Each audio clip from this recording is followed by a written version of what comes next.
ನಮಸ್ಕಾರ. ಇಂದು ಚಾಮರಾಜಪೇಟೆಯ ಇತಿಹಾಸವನ್ನು ನೋಡೋಣ. ಬೆಂಗಳೂರು ಶುರುವಾದಾಗ ಕೆಂಪೇಗೌಡರವರು ಕೋಟೆಯ ಸುತ್ತ ಚಿಕ್ಕಪೇಟೆ, ದೊಡ್ಡಪೇಟೆ, ಬಲ್ಲೆಪೇಟೆ, ಅಕ್ಕಿಪೇಟೆ, ರಾಗಿಪೇಟೆ ಮುಂತಾದ ಪೇಟೆಗಳನ್ನು ಸೃಷ್ಟಿ ಮಾಡಿದರು. ಈ ಪೇಟೆಗಳಲ್ಲಿ ಮೊದಲು ಸ್ಯಾನಿಟೇಷನ್ ಮತ್ತು ಸೀವೇಜ್ ಸಿಸ್ಟಮ್ ಇರಲಿಲ್ಲ. ಆಗ 1892ರಲ್ಲಿ ನಮ್ಮ ಮೈಸೂರಿನ ಮಹಾರಾಜರು ಒಂದು ಪಕ್ಕಾ ಪ್ಲ್ಯಾಂಡ್ ಎಕ್ಸ್ಟೆನ್ಷನ್ ಕೋಟೆಯಿಂದ ಸ್ವಲ್ಪ ದೂರದಲ್ಲಿ ನಿರ್ಮಿಸಿದರು. ಇದೇ ನಮ್ಮ Chamarajpet, the first planned layout of Bengaluru with proper sanitation and sewage system.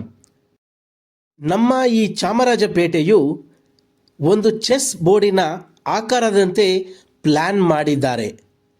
First ಮೇನಿಂದ ಹಿಡಿದು 5ನೇ ಮೇನ್ ತನಕ ಇಲ್ಲಿ ಒಂದು ಅಲ್ಲದ ಇನ್ನೊಂದು ದೇವಸ್ಥಾನವನ್ನು ನಾವು ನೋಡಬಹುದು.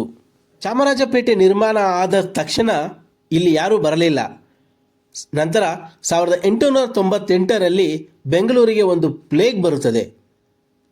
ಜನರು ಅದರಿಂದ ಭಯಗೊಂಡು ತಮ್ಮ ತಮ್ಮ ಸೇಫ್ಟಿಗಳಿಗಾಗಿ ಇಲ್ಲಿ ಬಂದು ನೆಲೆಸಲು ನಿರ್ಧಾರ ಮಾಡುತ್ತಾರೆ. ಈ ಸ್ಥಳಕ್ಕೆ ನಮ್ಮ ಮಹಾರಾಜ ಚಾಮರಾಜ ಒಡೆಯರ್ ಇವರ ಜ್ಞಾಪಕಾರ್ಥವಾಗಿ ಚಾಮರಾಜೇಂದ್ರ ಪೇಟೆ ಎಂದು ಹೆಸರಿಡಲಾಗುತ್ತದೆ.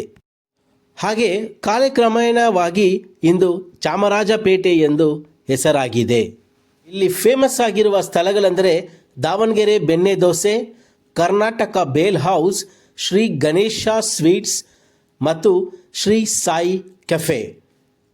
ಇಲ್ಲಿ ರಾಮೇಶ್ವರ ದೇವಸ್ಥಾನ, ವೆಂಕಟಸ್ವಾಮಿ ದೇವಸ್ಥಾನ, ಕನ್ನಡ ಸಾಹಿತ್ಯ ಪರಿಷತ್, ಮಕ್ಕಲ್ಕೂಟ, ಟಿಪ್ಪು ಸಮ್ಮರ್ ಪ್ಯಾಲೇಸ್, ಮಿಂಟೋ ಆಸ್ಪತ್ರೆ, Jaya Chamarajendra Sanskrit college, saint Luke's church, saint Joseph's church, saint Teresa's church with schools ಮತ್ತು ಶಾರದಾ ಸ್ತ್ರೀ ಸಮಾಜ.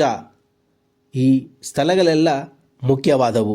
ನಮ್ಮ ಚಾಮರಾಜಪೇಟೆಯ 125ನೇ ವರ್ಷವನ್ನು ಜನವರಿ 2017ನೇ ತಾರೀಕು ತುಂಬ ಅದ್ಧೂರಿಯಾಗಿ ಆಚರಣೆ ಮಾಡಲಾಯಿತು.